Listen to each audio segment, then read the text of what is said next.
হ্যাঁ, আসসালামু আলাইকুম সুপ্রিয় দর্শক।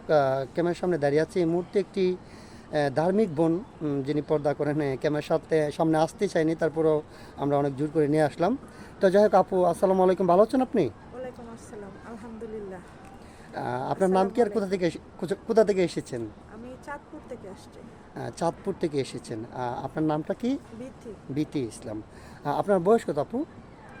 আমার বয়স 25। 25 বছর বয়স। আপনি নামাজ কালাম তো অবশ্যই পড়েন। আপনি আমাকে অফ ক্যামেরাতে বলেছেন যে আপনি নামাজ কালাম পড়েন, পর্দায় থাকেন, কাউকে আপনি মুখ দেখাতে চান, তাই তো? জি। আপনি মাদ্রাসা লাইনে কতটুকু পড়ালেখা করেছেন আপু? আমি মাদ্রাসার লাইনে বেশি পড়তে পারি না, অল্পই। মানে আহ, চলার মতো।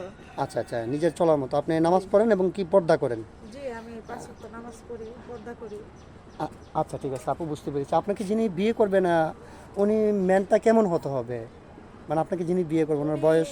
5 ওয়াক্ত নামাজ পড়বে, ইমানদার ব্যক্তি হবে, জি জি। তাহলে হবে। নামাজ এটা আসলে অনেকেই 5 ওয়াক্ত পড়ে না। জি জি, আস্তে আস্তে এটা অল্প বয়সে পড়ে না, বয়স হয়ে গেলে আবার বুঝতে পড়ে। পেরেছি। মানে অনেকে পাঁচ ওয়াক্ত পড়তে হ্যাঁ, পারে হ্যাঁ, না, কিন্তু যেই যিনি আপনাকে বিয়ে হ্যাঁ, করুক না কিন্তু কেন উনি ইমানদার, যেন উনি যেন হয়। ইমানদার হয়, আচ্ছা ভালো আচ্ছা, ঠিক একজন আছে, বুঝতে মনের মানুষ পেরেছি। হয়।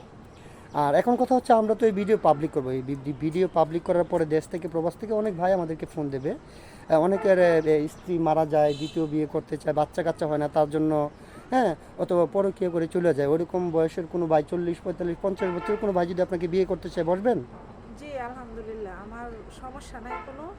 আমার একজন ইমানদার ব্যক্তি, ভালো মনের একজন মানুষ। আপনি একটা নামাজি স্বামী চান? জি, মানে জি, ধার্মিক একজন পুরুষ জি, চান? জি, জি। আচ্ছা আচ্ছা, ঠিক আছে, ইনশাল্লাহ সমস্যা নাই, সেটা দেখা যাবে হয় কি আপনার কপালে। আচ্ছা, আপনার সাথে যোগাযোগ করার মাধ্যমটা কি বলেন? আমার তো কোনো ফোন নাই। আপনার ফোন নেই? জি না। কেন, কি হয়েছে? এই যুগে তো মোটামুটি সব মেয়েদেরই ফোন থাকে, আপনার না, নেই কেন? আমার তো বাবা মা নাই, মামা মামির কাছে থাকি আমি। ও তো আচ্ছা ফোন আচ্ছা, কোথা থেকে পাবো? বুঝতে পেরেছি আপু। আপনার আব্বু আম্মু মারা গিয়েছেন ওনারা? জি। এখন বর্তমানে আপনার মামা মামির কাছে আছেন? জি। আপনার বিয়ে শাদী হয়েছিল? জি না। ও আচ্ছা আচ্ছা।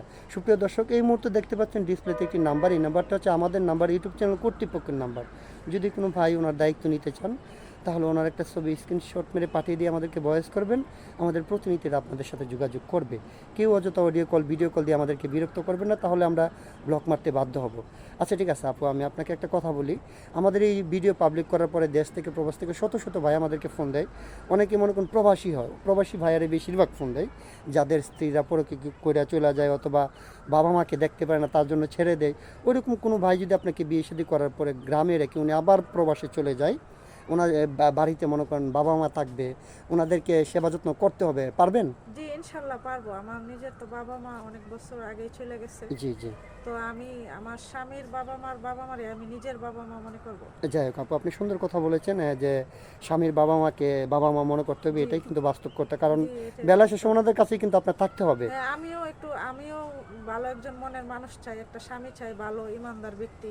বাবা মাও আমার দরকার। স্বামীর বাবা মা হইলে আমারও বাবা মা হয়। জি জি, অবশ্যই অবশ্যই। কারণ মেয়েদের ধর্মটা হচ্ছে এরকম, যদিও জি, আপনার জি, বাবার বাড়িতে জন্ম, কিন্তু থাকতে হবে সারা জীবন স্বামীর বাড়িতে। জি, জি।